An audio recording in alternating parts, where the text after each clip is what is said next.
Welcome back mga love kong Kim Pao fans! Tila hindi na talaga mapigilan ang kilig vibes sa tambalang Kim Chiu at Paolo Avellino.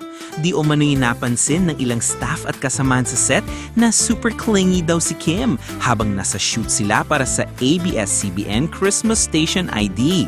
Sa mga kuhang video na kumanat online, makikita raw si Kim na palaging malapit kay Paolo, madalas magkasama sa break at tila hindi mapaghiwalay kahit sandali.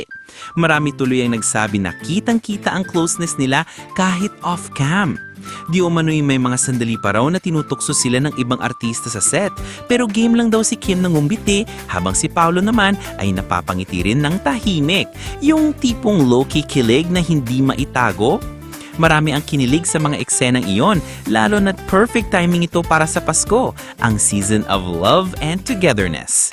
Ayon pa sa ilang fans, parang natural na raw ang lambingan at closeness ng dalawa, na tila hindi lang para sa camera, kundi totoo na sa likod ng mga eksena. Kung totoo man na super clingy si Kim kay Paolo, mukhang hindi rin naman umaayos si Paolo sa ganitong sweetness. Kaya naman trending na naman ang hashtag KimPao sa social media. At ang tanong ng lahat, ito na ba ang simula ng mas official na closeness sa pagitan nilang dalawa?